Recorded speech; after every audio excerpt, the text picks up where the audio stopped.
El 22 de diciembre, el evangelio que toca es el de Lucas 1, 46 al 56.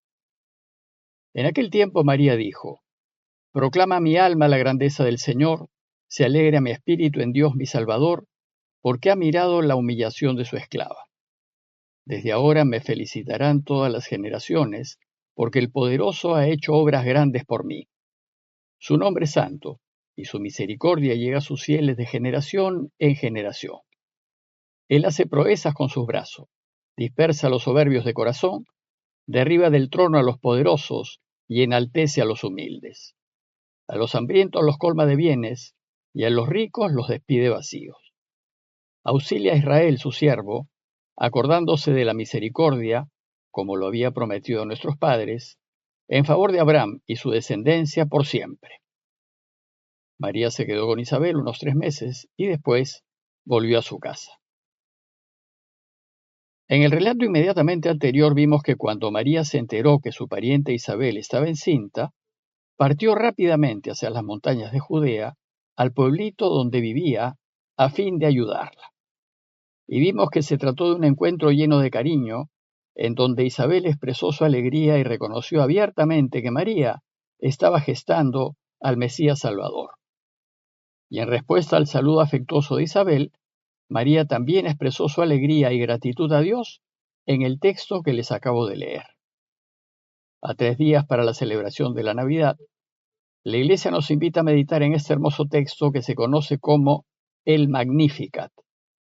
Se trata de un canto, de una especie de salmo, que Lucas pone en boca de María, y es como una especie de síntesis de todas las esperanzas del pueblo de Israel. El nombre de este cántico, el Magnificat, proviene de la primera palabra de su versión en latín. En castellano las primeras palabras son: proclama mi alma la grandeza del Señor. Y en latín se dice: Magnificat anima mea Dominum. Magnificat, por tanto, significa alaba, engrandece, exulta, proclama su grandeza. Se trata pues de un canto de acción de gracias de María hacia Dios. Pero antes de comentarles el texto, es importante tener presente lo siguiente. En primer lugar, que los evangelios, como ya se dijo, no son biografías de Jesús. No nos cuentan su vida, ni la vida de su familia, ni la de su entorno. Son una colección de enseñanzas ordenadas cronológicamente, es decir, son catecismos, pero en forma de historia. Y la palabra catecismo viene del griego y significa instrucción oral. Los evangelios son pues instrucciones dirigidas a la iglesia del fines del primer siglo, a fin de que conozca a Jesús, aprenda su camino y lo siga. En segundo lugar, hay que tomar en cuenta el evangelio mismo de Lucas. Este evangelio fue escrito hacia fines del primer siglo. La mayoría de los especialistas propone que fue escrito en torno a los años 90 y se atribuye a Lucas. Su autor, por su aprecio al Antiguo Testamento, fue seguramente de origen judío, culto y educado en la cultura griega. Y fue escrito para un público de cultura griega convertido al cristianismo. Algunos sostienen que fue escrito para los cristianos de Roma, es decir, para esas comunidades de segunda generación que conocieron a Pedro y a Pablo. ¿Y qué es lo que nos quieren enseñar los evangelios?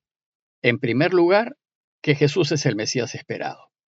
Pero Lucas también nos enseña que Jesús es verdadero hombre, pues ha nacido de una mujer y está inserto en la historia de la humanidad. Y también nos enseña que es verdadero Dios, pues ha nacido por obra del Espíritu Santo y de una virgen. A veces nos enredamos con eso de la virginidad de María, porque nos olvidamos que los evangelios son catecismos. La virginidad de María solo busca subrayar la divinidad de Jesús. María es virgen porque Jesús es Dios. Los evangelios también nos van a enseñar el camino de Jesús. Nos van a enseñar que si queremos vivir, ser felices y volver a Dios, debemos seguirlo y hacer como Él. Es decir, debemos conformar nuestras vidas a sus enseñanzas y proceder siempre como Él procedió. Y por último, nos van a enseñar que seguirlo no es fácil, como no fue fácil la vida de Jesús. Sin embargo, Así como Él, por caminar su camino, resucitó y ahora vive al lado del Padre para siempre, así también nosotros, si caminamos su camino, también resucitaremos y volveremos a Dios. Pero en concreto, ¿qué busca enseñarnos el texto de hoy? Busca enseñarnos que finalmente en Jesús, el Mesías, Dios cumplirá todas las promesas que ha hecho a su pueblo. Bueno, pues fijémonos ahora con más atención en el texto. Se trata de un texto extraordinario, compuesto por la Iglesia de fines del primer siglo y puesto en boca de María a fin de subrayar las esperanzas de Israel, pues reúne y entrelaza una serie de citas del Antiguo Testamento, citas que alimentaban las esperanzas del pueblo en la venida del Mesías. Y de esta manera nos enseña que todas esas esperanzas están por cumplir en Jesús. Seguramente las palabras de este cántico también reflejan el corazón de María, y sin duda reflejan lo que María, Isabel y los judíos de su generación esperaban. No es pues un texto biográfico que recoge las palabras exactas de María, pues ni Lucas ni ningún otro autor evangélico estuvieron presentes en el encuentro de María e Isabel 90 años antes, para registrar textualmente lo que dijo María. Este cántico, si bien es una composición de la Iglesia, es fiel reflejo de las esperanzas de María, de Isabel y de las de todo el pueblo. Y son esas mismas esperanzas las que Lucas desea transmitir a esos cristianos que años después leerán el Magnificat, es decir, a nosotros, a quienes 2000 años después nos invita a emocionarnos con lo que significó el nacimiento de Jesús. ¿Y qué nos enseña el Magnificat? En primer lugar, sugiero que lo lean lentamente meditándolo en su corazón, para que puedan descubrir su riqueza a la luz de los difíciles tiempos que vivió el pueblo a causa de la invasión romana. Y luego, tomar en cuenta que es un canto de acción de gracias compuesto de citas y alusiones al Antiguo Testamento que expresan la gratitud de María y del pueblo de Dios porque finalmente Dios se ha acordado de ellos. Se inspira en el cántico de Ana, de 1 Samuel 2, 1 al 10, cuando el Señor le concedió a esa mujer estéril la gracia de dar a luz al profeta Samuel. Les leo brevemente una parte del cántico de Ana para que puedan apreciar las semejanzas entre ambos cánticos. Ana dice: Mi corazón exulta en el Señor, mi cuerno se levanta en Dios, mi boca se dilata contra mis enemigos porque me he gozado en tu socorro. El arco de los fuertes se ha quebrado, los que tambalean se ciñen de fuerza, los hartos se contratan por pan, los hambrientos dejan su trabajo, la estéril da luz 7 veces, la de muchos hijos se marchita. El Señor levanta del polvo al humilde, alza del muladar al indigente, para hacerle sentar junto a los nobles, y darle en heredad el trono de gloria, pues del Señor son los pilares de la tierra, y sobre ellos ha asentado el universo. Solo unas pocas guías para la reflexión que les propongo. Primero, que María representa a esa parte del pueblo, a esos pocos que se han mantenido fieles a la alianza, a pesar de todas las dificultades, que han creído en las promesas de Dios y se alegran ante la próxima venida del Salvador. El canto reconoce que Dios ha mirado la tan dura situación en la que se encuentra el pueblo en esos momentos, en esos tiempos a causa de la invasión romana. Segundo, que el canto de María alude a las grandes obras que Dios ha hecho en favor de su pueblo.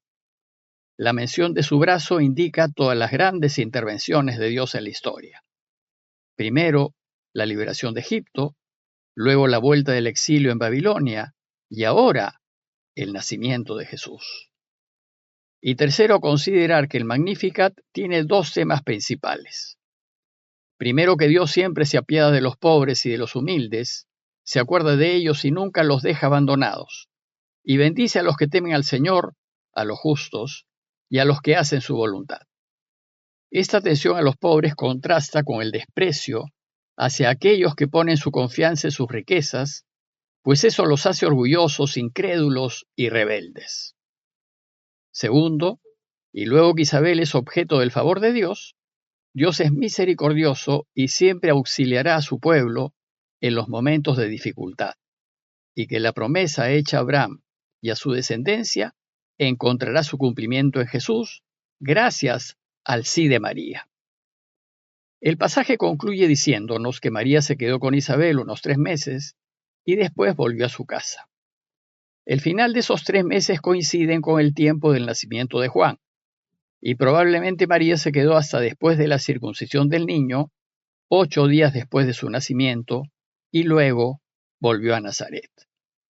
A manera de conclusión, los invito a considerar lo que debió significar para ese pueblo agobiado por la situación de violencia y pobreza en la que se encontraba a causa de la invasión romana, esa extraordinaria noticia de que dentro de poco su situación cambiará radicalmente para bien.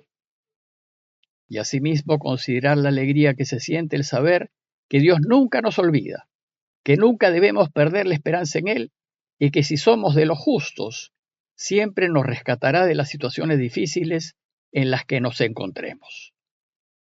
Pidámosle pues al Señor que se mantenga firme en nosotros la esperanza de un mundo mejor para todos y el deseo de que nadie se quede fuera.